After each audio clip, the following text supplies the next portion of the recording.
Hi, I'm Heather Ritts, and I'll be presenting my young adult author talk on Jane Yolen. If Jane Yolen doesn't sound familiar, I bet Al Moon does. I think everyone has read the children's book Al Moon, which is based on Yolen's daughter Heidi and her husband David. Jane Yolen has written over 400 books. She writes within a variety of genres, including traditional children's books, poetry, fantasy, science fiction, mysteries, animal tales, historical fiction, and even informational books on subjects such as kites, the Quakers, and the environment. Yolen is particularly well known for using fantasy, folklore, and myth. Folklore, according to Yolen, is the universal human language, a perfect second skin. From under its hide, we can see all the shimmering, shadowy uncertainties of the world.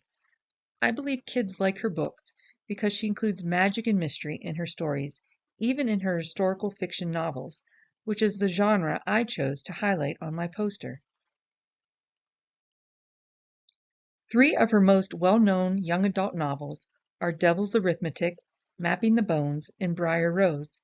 They can all be considered historical fiction since they all deal with World War II and the Holocaust.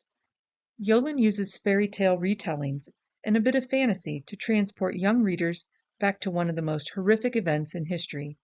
In an article describing her rationale, Yolen emphasized the importance of personal identification.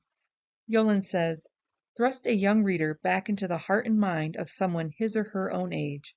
Let that protagonist ask the questions our young people all want to ask.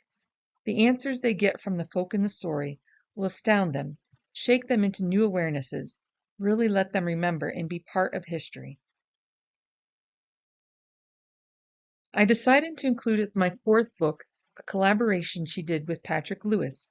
Self-Portrait with Seven Fingers is a collection of Yolen and Lewis's poetry, along with Marc Chagall's art. It tells the life of Chagall in verse, including how he was captured by the Nazis in Paris. I thought that including this book kept the theme coherent. This book should appeal to secondary grade students and some middle grade students. It would make a great addition to an art history class library. Here's the digital poster that I submitted. I used Canvastera, and it was my first time using that platform. I found it to be very user-friendly. I didn't have any challenges with the poster, and I found it to be a fun assignment. On the other hand, this YouTube video was a challenge, as I have never created one before, and my cat wouldn't stop climbing all over me. So hopefully it works.